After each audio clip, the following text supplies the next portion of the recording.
नमस्कार दोस्तों, मैं विकास कुमार आप सभी का अपना YouTube चैनल में हार्दिक स्वागत करता हूं। साथ ही मैं आशा करता हूं आपकी तैयारी बहुत ज़बरदस्त बहुत बढ़िया होगी। साथ ही होने वाले 17 और 18 फरवरी को उत्तर प्रदेश पुलिस का एग्ज़ाम, ये क्लास आपको रामबाण साबित होगी। हाँ, साथ ही इस क्लास को अंत एंड तक देखना और अपना कमेंट बॉक्स में स्कोर बताना, ये साथ ही आपके लिए बहुत बेहतरीन बहुत बढ़िया। बोल दो एक बार, यानी कि अब का जो प्रहार होगा अंतिम किस पर होगा? अंतिम प्रहार वर्दी पर होगा साथी। हाँ, वर्दी पर। अब के वर्दी चाहिए तो चाहिए। दुख से ना घबराना पंछी, ये जग दुख का मेला है, यूं तो भीड़ बहुत जंगल में, उड़ना तुझे अकेला है। चलते हैं अपने प्रश्नों की तरफ साथी। ये रहा आपके सामने प्रश्न नंबर 1। बताइए इसका क्या जवाब होगा और साथ ही अपना स्कोर भी बताना मुझे, ठीक है। प्रश्न नंबर 1, मैं इसको हल्का सा छोटा कर देता हूं, मेरा पेन नहीं चल रहा है, अब चलेगा। वाणी धन औचित्य का सही संधि शब्द कौन सा है? क्या मुझे इसका ठीक आंसर होगा ऑप्शन ए, यानी कि वाण्योचित्य। अगर बड़ी ई से अगर ऊ का निर्माण हो यानी कि यो का निर्माण हो तो ये साथी यण संधि का उदाहरण है। कभी आपको गलती नहीं करनी है। चलते हैं अगले प्रश्न की तरफ। वह 3 बेर खाती थी, वह 3 बेर खाती थी, तो क्या जवाब होगा? यानी कि ये तो साथ ही इसमें यमक अलंकार होगा, यानी कि एक बेर होता है खाना और एक बेर होता है बेर। बोले तो ठीक जवाब ऑप्शन बी, यानी कि यमक अलंकार कहता है मतलब एक शब्द अलग अलग स्थान पर हो और उनका अर्थ हर बार अलग हो तो वहाँ यमक अलंकार होगा, अनुप्रास नहीं होगा, सलेस नहीं होगा, रूपक नहीं होगा। ठीक जवाब आपके सामने। प्रश्न नंबर 3, योगदान में कौन सा समास है? योगदान में साथी योग का दान, तो ठीक जवाब होगा ऑप्शन ए, यानी कि तत्पुरुष समास। चलते हैं अपने अगले प्रश्न की तरफ। प्रश्न नंबर 4 आपके सामने, मैं इसको एक बार छोटा कर देता हूं।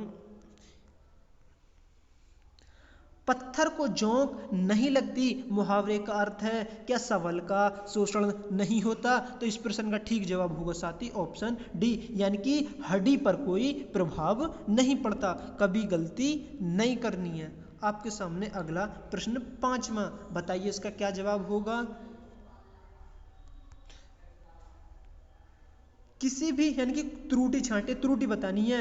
किसी भी न्यायालय में दी गई गवाही जब तक वह शपथ लेकर नहीं दी गई हो तब तक अधिप्रमाणित नहीं मानी जाती। साथ ही बिल्कुल ठीक बात है, इसमें कोई त्रुटि नहीं है। अगला प्रश्न आपके सामने, यानी कि निस दिन बरसत नैन हमारे, यानी कि हमारे नैन बरस रहे हैं, हमें मिलने से बहुत व्याकुल है उनसे, यानी कि हमें कान्हा जी से मिलना है, तो वीर नहीं होगा, तो ठीक कौन सा होगा? ऑप्शन डी, यानी कि श्रृंगार रस।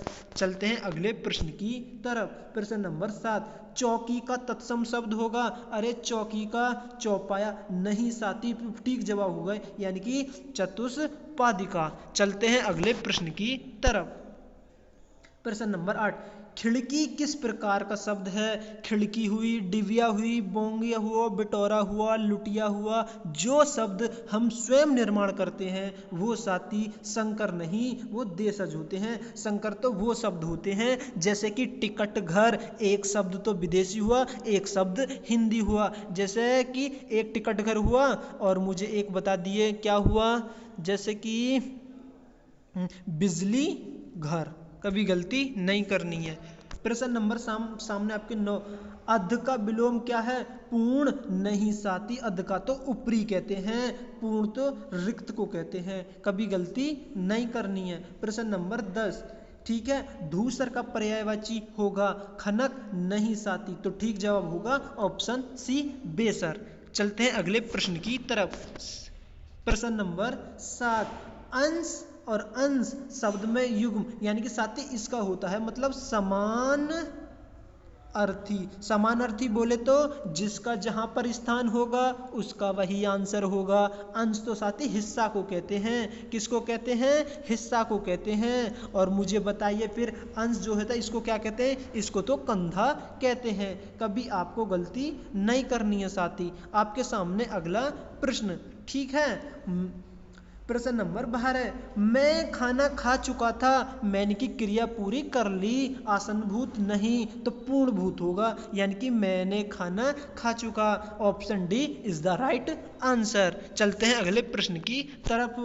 प्रश्न नंबर 13, निम्न में से कौन सा विराम चिन्ह का प्रकार नहीं है? निर्देशक होता है, हाँ जी साथी निर्देशक तो होता है। लाघव होता है, हाँ जी साथी लाघव तो ऐसा होता है। विवरण होता है, हाँ जी विवरण तो ऐसे होते हैं। तो ठीक जवाब होगा उपदेशक। उपदेशक कोई चिन्ह नहीं होता। अगला प्रश्न आपके सामने, वर्तनी की दृष्टि से कौन सा शब्द सही है? साथी सही बताना है। क्या स्वतंत्रीय? नहीं तो ठीक होगा ऑप्शन सी, यानी कि स्वातंत्रीय। मैं एक शब्द बोल दूं पूजनीय, लिख के बताओ मुझे आपको। पूजनीय तो पूजनीय तो ऐसा लिखा जाएगा। ठीक है, कल चलते हैं अगले प्रश्न की तरफ।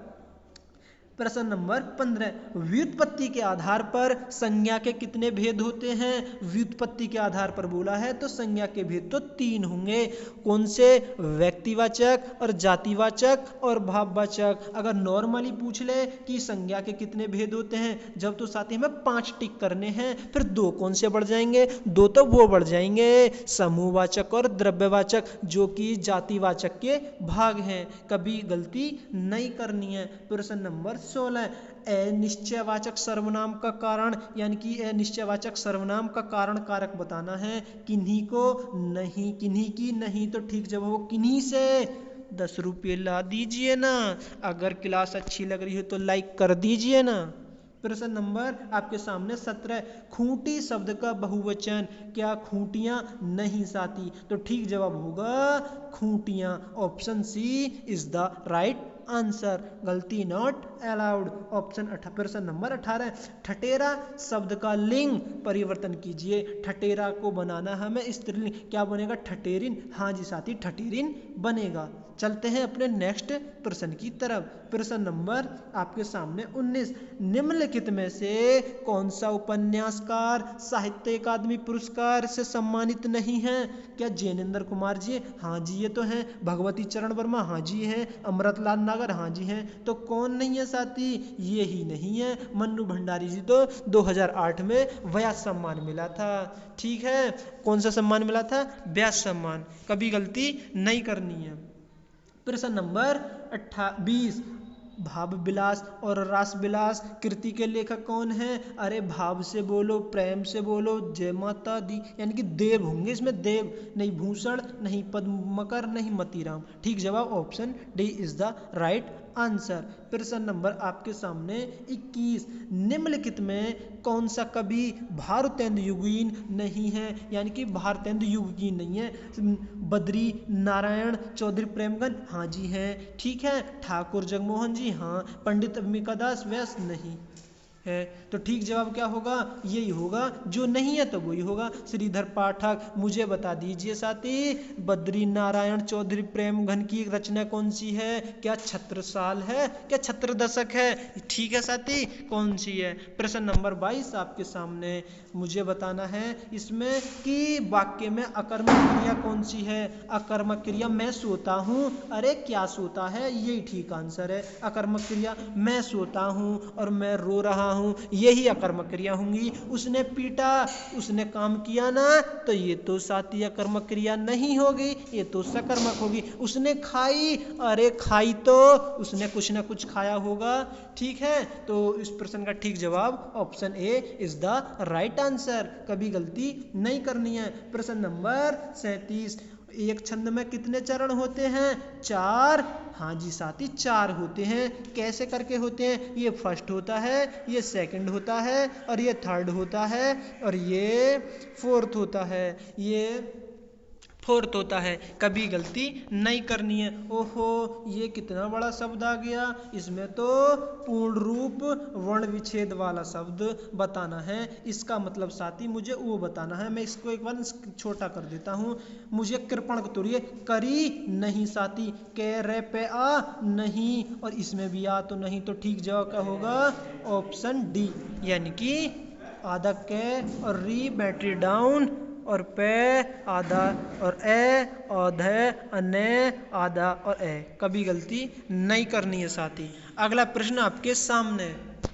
ठीक है, प्रश्न नंबर 25, प्रभु जी तुम चंदन हम पानी, तो यह पंक्ति तो रैदास जी की है साथी। प्रभु जी तुम चंदन पानी, कभी गलती नहीं करनी है।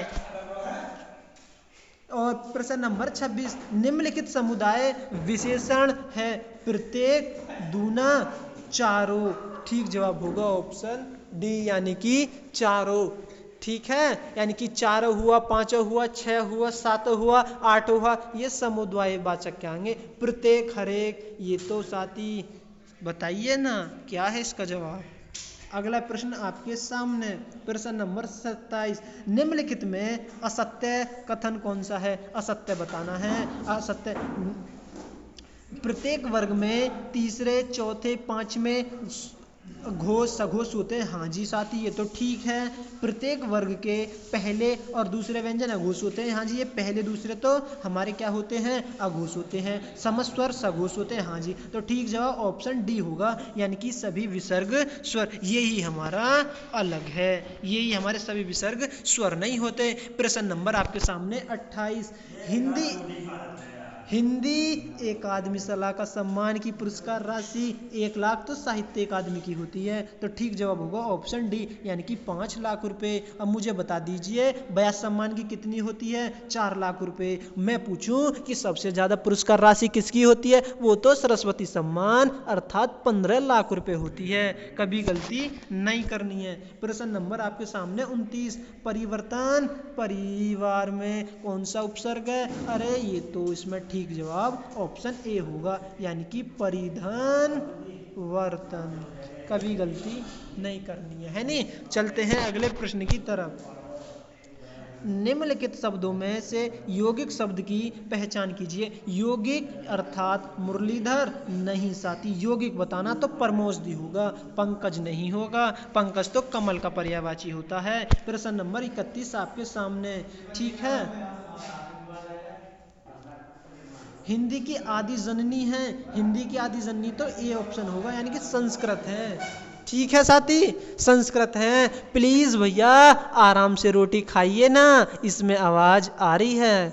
ठीक है, अगला प्रश्न आपके सामने। मैं पूछूं कि इसका क्रम बताइए। इसका क्रम तो सबसे पहले कौन सी संस्कृत आई, उसके नीचे कौन सी आई? अरे उसके नीचे तो पाली आई, और पाली के नीचे तो प्राकृत आई, प्राकृत के नीचे तो अपभ्रंश आई, और अपभ्रंश के नीचे तो अभट्ट आई, और अभट्ट के नीचे ये आप बता दीजिए। ये तो साथी हिंदी आई। ठीक है, अगर मैं संस्कृत को भी 2 भागों में तोड़ते हैं, पहले लौकिक संस्कृत फिर वैदिक संस्कृत। गलती कभी नहीं करनी है। अगला प्रश्न आपके सामने। ईश्वर तुम्हें दीर्घायु दे। अरे मेरे मन में से इच्छा है कि आपकी उत्तर प्रदेश पुलिस अब की बार नौकरी लगे, ये मेरी इच्छा है साथी। तो ईश्वर तुम्हें दीर्घायु दे तो कौन सा होगा? इच्छावाचक होगा ना, यानी कि इच्छावाचक ऑप्शन सी। प्रश्न नंबर 3, बिना फलक झपकाए के लिए एक शब्द है, यानी कि उसको बोलते हैं निर्मिशेष। क्या बोलते हैं? निर्मिमेष। आपके सामने गद्दा, जोरदार तालियां, बहुत बढ़िया पढ़ेंगे, इसको समझते हुए चलेंगे। मैं इसको एक बार छोटा स्क्रीनशॉट पर लगा देता हूं और मुझे फिर इसका जवाब देना। ठीक है, बोलो ना हाँ या ना। ठीक है जवाब। प्रिय प्रियजनों से रहित राज्य का प्यारी मनुष्य जाति का सुख ही जगत के मंगल, यानी कि मंगल का मूल साधन है, और बिना उसके सुख के अन्य सारे उपाय निष्फल हैं। धन की पूजा से ऐश्वर्य, तेज, बल और पराक्रम नहीं प्राप्त होने का, चैतन्य आत्मा की पूजा से ओहो ही ये पदार्थ प्राप्त होते हैं। चैतन्य पूजा से ही मनुष्य का कल्याण हो सकता है। समाज का पालन करने वालों, दूध की धार, जब मनुष्य का प्रेम्य हृदय निष्पक्ष मन का और मैत्रीपूर्ण नेत्रों से निकलकर बहती है, तब वही जगत में दुसुख के खेतों को हरा भरा और प्रफुल्लित करती है और वही उनमें फल भी लगती है। मुझे जवाब बताइए ना। इस प्रश्न का ठीक जवाब होगा क्या? किसमें रहित राज्य किस काम का है? तो मुझे इस प्रश्न का ठीक जवाब होगा ऑप्शन सी, यानी कि प्रियजनों से। प्रश्न नंबर 35, जगत का अर्थ है? अरे जगत को हम संसार बोलते हैं, कभी गलती नहीं कर रहे हैं। निष्फल का आशय है? निष्फल अधूरा नहीं साथी, फलदायी नहीं। तो ठीक जवाब होगा ऑप्शन डी, यानी कि व्यर्थ, कभी गलती नहीं करनी। प्रश्न नंबर 37, सुख के खेतों को हरा भरा प्रफुल्लित करने का अर्थ है? यानी कि जीवन को सुख में बनाना। हाँ जी साथी, जीवन को सुख में बनाना। प्रश्न नंबर ऑप्शन नंबर 1 आपके सामने साथी, ये देखो ये क्या है, एक बार मैं इसको दिखा दूं। उत्तर प्रदेश पुलिस 2024 जो हमारी यूपीएसआई की वैकेंसी आएंगी, तो उसमें मैं आपको हिंदी का पहला प्रैक्टिस सेट 22 फरवरी 2024 यानी कि शाम 6 बजे लेकर आ रहा हूं। अब के वर्दी पर अंतिम प्रहार करना है साथी। Uttar Pradesh police sub inspector की तैयारी करने के लिए हमारे हिंदी प्रैक्टिस सेट से जुड़ने के लिए आइए शाम को 6 बजे और प्रैक्टिस सेट पहला चलेगा। और अपने साथी को बताएं, स्क्रीनशॉट लें, फेसबुक, ट्विटर और जी तुम्हारा इंस्टाग्राम जो है उस पर अपलोड करें। ये आपके सामने 22 फरवरी शाम 6 पूरे 40 प्रश्नों के साथ यह आपके सामने प्रैक्टिस सेट होगा। मैं आपको कराता हूं प्रश्न नंबर, ठीक है। ओहो ये क्या हो रहा है। प्रश्न नंबर ए, अवधि बताइए। अवधि बोली पूर्वी हिंदी के अंतर्गत आती है साथी, गलत बताना है। ये तो हाँ तो आती है, पूर्वी हिंदी बोले तो हम तो अवधि नहीं साथी दूसरी और बताएंगे, अवधि बघेली छत्तीसगढ़ी।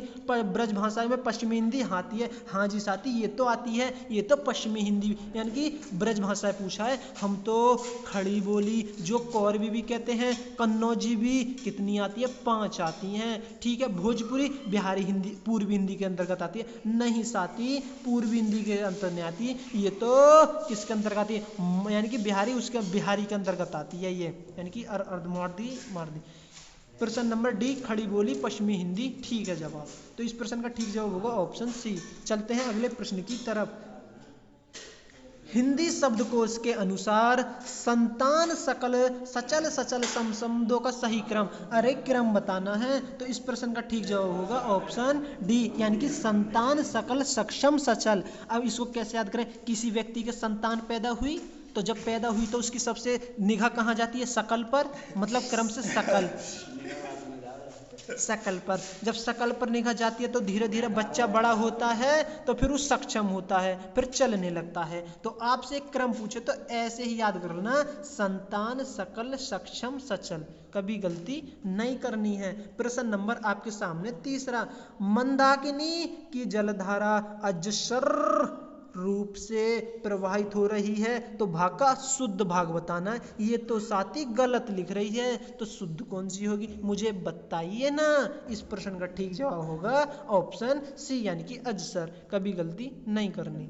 अगला प्रश्न आपके सामने, मक्षिका किसका तत्सम है, क्या मछली का? नहीं साथी, मछली का तो मत्स्य होता है। मच्छर का, अरे मच्छर का तो मक्षर होता है, मक्खी का होता है मक्खी का। ठीक है साथी, अगला प्रश्न आपके सामने, पर्यायवाची की दृष्टि से एक वर्ग शुद्ध है, शुद्ध बताना है। इंद्र सतीश शस्त्र माधवा, नहीं साथी, तो शुद्ध बताना, तो शुद्ध तो यही है। कैसे, मुझे कैसे पता, मुझे ऐसे पता, घर को निकेतन कहते हैं, आयतन भी कहते हैं, निलय भी कहते हैं। ठीक है साथी, यानी कि ये घर के पर्यायवाची हैं। अगला प्रश्न आपके सामने, यानी कि युग्म गलत बताना है। मूक वाचाल होता है, ऐश्वर्य अनैश्वर्य होता है, अभिज्ञ अनभिज्ञ होता है। हाँ जी साथी ये सब होते हैं, ये भी होता है, ये भी होता है, ये भी होता है। फिर गलत कौन सा हुआ, जो गलत तो वही आंसर, यानी कि छली को बहिरंग नहीं कहते। अगला प्रश्न आपके सामने, कृष्ण विष्णु अविनाशी किस किस शब्द के अनेकार्थी हैं? ये तो बोल दो किसके हैं, अतिथि के नहीं, अनुरूप के नहीं, तो ठीक जवाब होगा अच्युत के।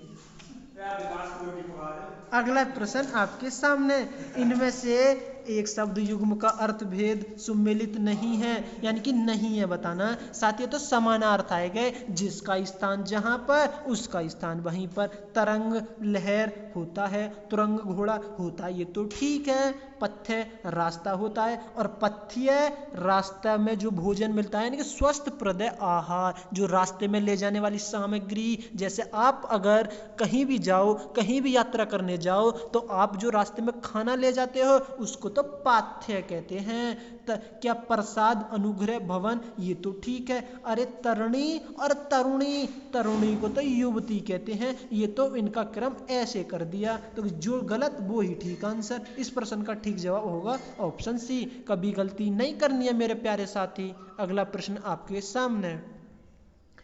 आधी रात का समय, ओहो ये क्या चीज है आधी रात का समय? सरवरी, विभावरी, निशा, तो ठीक जवाब होगा ऑप्शन डी, यानी कि निशीथ कहते हैं आधी रात का समय। प्रश्न नंबर 10 आपके सामने। मुझे बताइए क्या होगा जवाब। इनमें से तंद्रालु में प्रयुक्त प्रत्यय बताना है। तंद्रालु कैसे लिखते हैं हम? तंद्रा धनलु, तो तंद्रालु में ऑप्शन बी होगा ठीक जवाब, यानी कि लू, तंद्रालु। ठीक है, मुझे बता दीजिए अब प्रहार में कौन सा समास होता है? प्रहार में तो प्रय होता है। मुझे बता दीजिए पराजय में कौन सा समास होता है? पराजय में तो परा होता है। मुझे बता दीजिए परिवर्तन में कौन सा समास होता है? परिवर्तन में तो परी होता है। कुछ भी पूछ ले, गलती नहीं करनी है साथी। हाँ, अगला प्रश्न आपके सामने। प्रश्न नंबर, आज गणित के अध्यापक ने कक्षा नहीं ली। ओ नो, तो नहीं ली, ये तो असमर्थता का बोध करा रहा, तो ठीक जवाब ऑप्शन बी होगा, निषेधवाचक वाक्य होगा। आगे में मेरे लिए एक गिलास पानी लाइए ना, प्रश्नवाचक तुम कहाँ जा रहे हो, यानी कि कहाँ। और अगर मैं पूछूं इच्छा में क्या होगा? इच्छा तो वो होगा काश आपकी यात्रा मंगल, काश नहीं, यानी कि आपकी मात्रा मंगल में हो। साथ ही एक घूंट पानी पी लूं।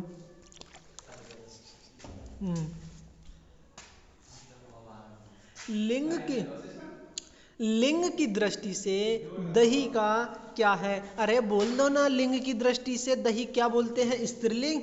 नहीं साथी, अरे दही तो हमारा पुल्लिंग आता है। जैसे दही पिया, दही खाया, दही खट्टा, और ऐसे मत कर दें दही खाई दही खट्टा, गलत, ये गलत बात है। अगला प्रश्न आपके सामने। प्रश्न नंबर, इनमें से भाववाचक संज्ञा, भाववाचक तीर, चिंता या भरत, तो ठीक जवाब होगा ऑप्शन ए, यानी कि क्रोधी व्यक्ति। नहीं साथी, चिंता होगी। इस प्रश्न का ठीक जवाब होगा ऑप्शन डी, यानी कि चिंता, यानी कि क्रोधी तो व्यक्ति होता है, क्रोधी व्यक्ति।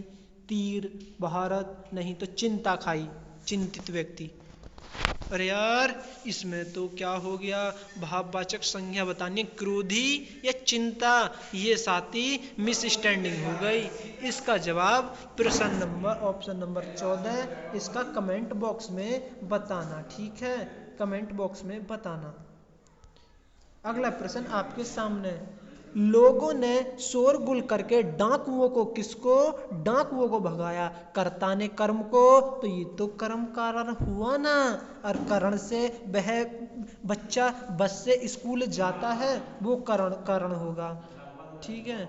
अरे यह ताले की चाबी है, संबंध मत बता देना, इसमें संप्रदान होगा, यह ताले के लिए चाबी है। अगला प्रश्न आपके सामने। जो क्रिया अभी अभी हो रही हो, यानी कि अभी अभी हो रही हो, तो उसको अपूर्ण बोलेंगे। जो क्रिया अभी हो रही है, हाँ जी, अपूर्ण बोलेंगे। जैसे वह खाना खा रहा है, वह पानी पी रहा है, ये तो अपूर्ण में आएगी साथी। अगला प्रश्न आपके सामने।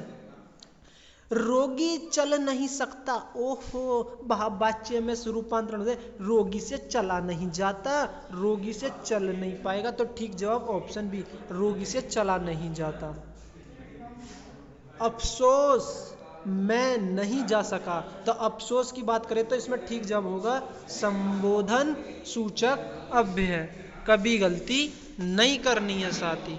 प्रश्न नंबर आपके सामने 19।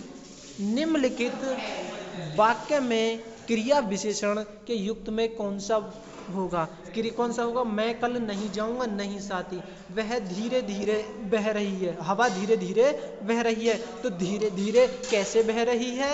धीरे धीरे। अगर कैसे बह रही है तो कौन सा? रीतिवाचक क्रिया विशेषण, कभी गलती नहीं करनी है। प्रश्न नंबर 20 आपके सामने, अक्षोहिणी का संधि विच्छेद बताओ ना।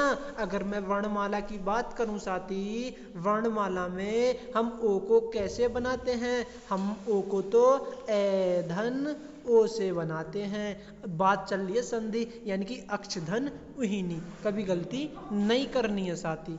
अगला प्रश्न आपके सामने, निम्नलिखित में से लोकोक्ति चुनिए। अंक भरना, आस्तीन का सांप होना, या कहाँ राजा भोज कहाँ गंगू तेली, लोकोक्ति पूछिए तो ठीक जवाब यही होगा। अगला प्रश्न आपके सामने, प्रश्न नंबर 23, निम्नलिखित में कौन सा विकल्प विराम भेद और उसके चिन्ह को सम्मिलित नहीं करता? साथी नहीं बता। पूर्ण विराम हाँ जी, अल्प विराम हाँ जी, योजक चिन्ह ओ नो, योजक चिन्ह का तो ये होता है जैसे माता पिता, यानी कि माता पिता, तो पिता यानी कि ये आ गया योजक चिन्ह, ठीक है। और उद्धरण चिन्ह, ठीक है जवाब।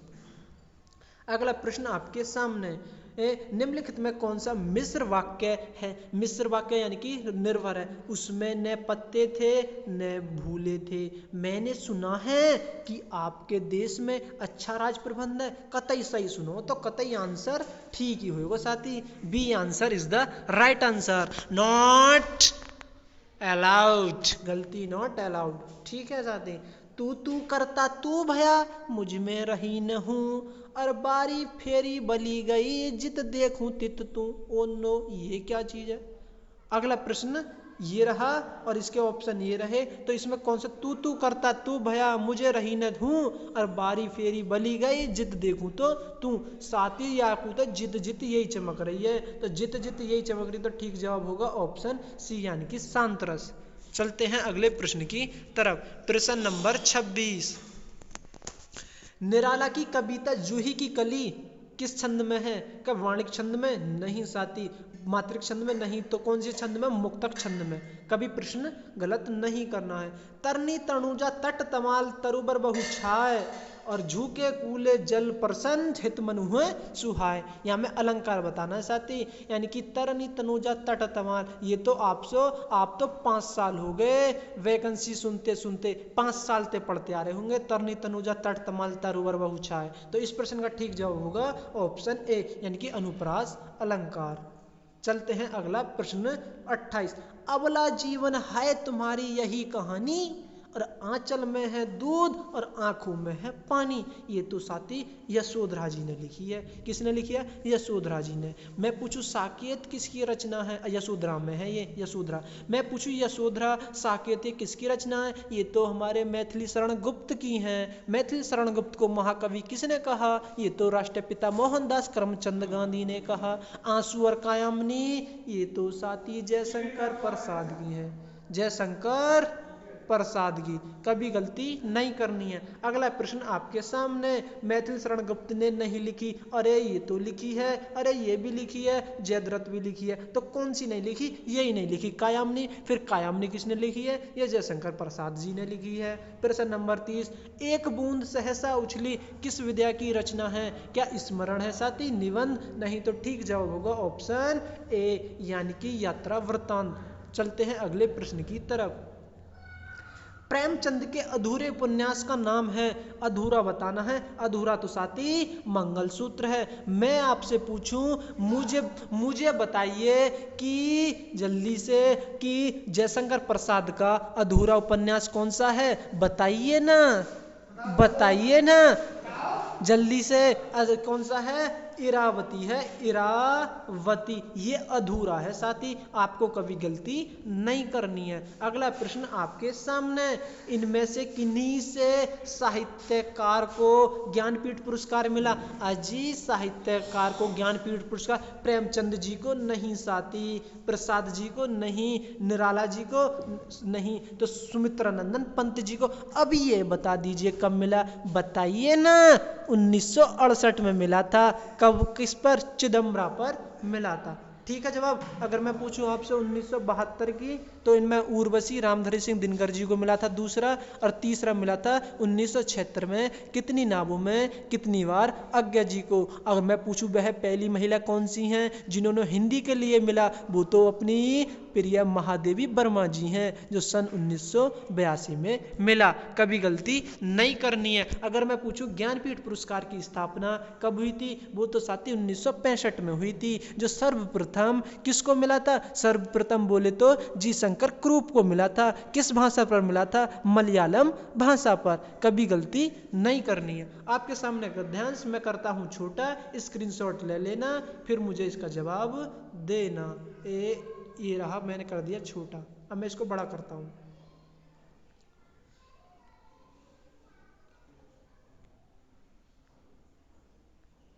ठीक है साथी, ये रहा।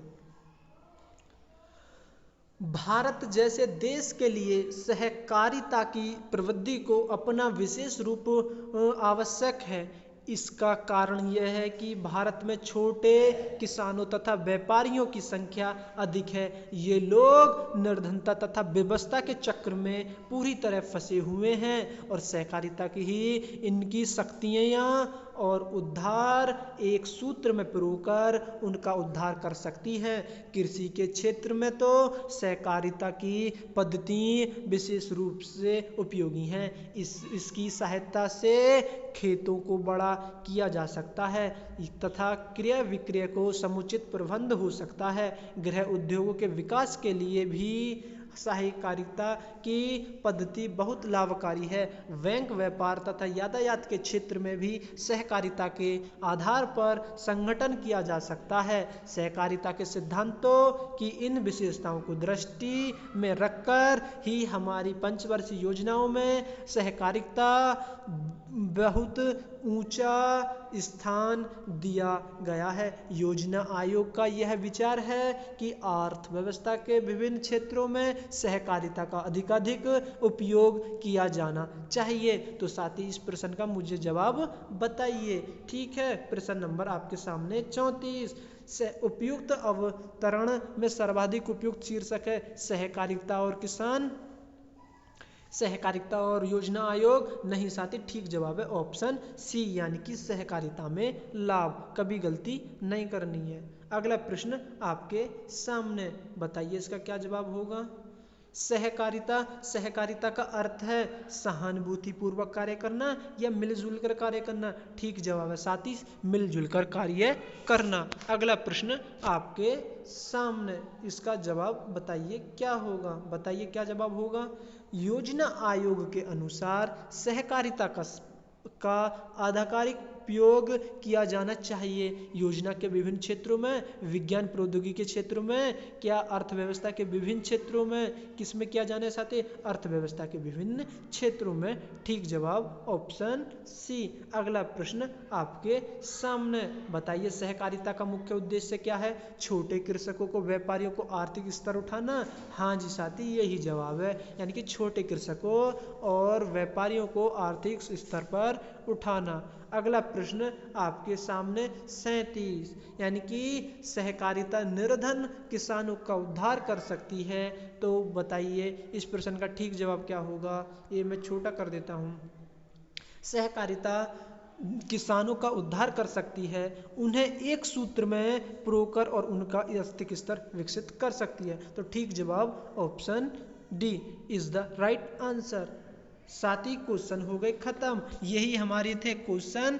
मैं आपको एक विशेष सूचना बता दूं, सबसे पहले मुझे अपना क्या बताइए, स्कोर बताइए साथी, स्कोर कितना रहा।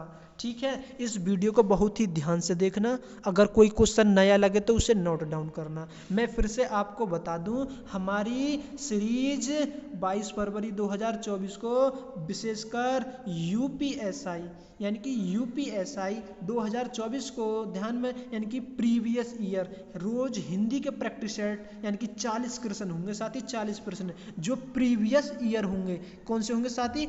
जो और जो हमारा टाइम जो करेगा या तो सुबह को 2 बजे या फिर शाम को 6 बजे। ठीक है, गलती नहीं करनी है। जो कंटेंट होगा वो आपको बताया भी जाएगा और जो उसके प्रीवियस ईयर के माध्यम से आपको सब कुछ समझाया जाएगा। जुड़ना नहीं भूलें, साथ ही इस वीडियो को शेयर करें, लाइक करें। अगर हमारे चैनल पर नए हो तो चैनल को सब्सक्राइब करें। ठीक है साथी, जय हिंद, जय Bharat, love you, bye bye. और अपना एग्जाम बहुत बेहतरीन, बहुत शांत मन से, बहुत ही बढ़िया तरीके से देकर आए। लव यू, जय हिंद, जय भारत। ठीक है साथी।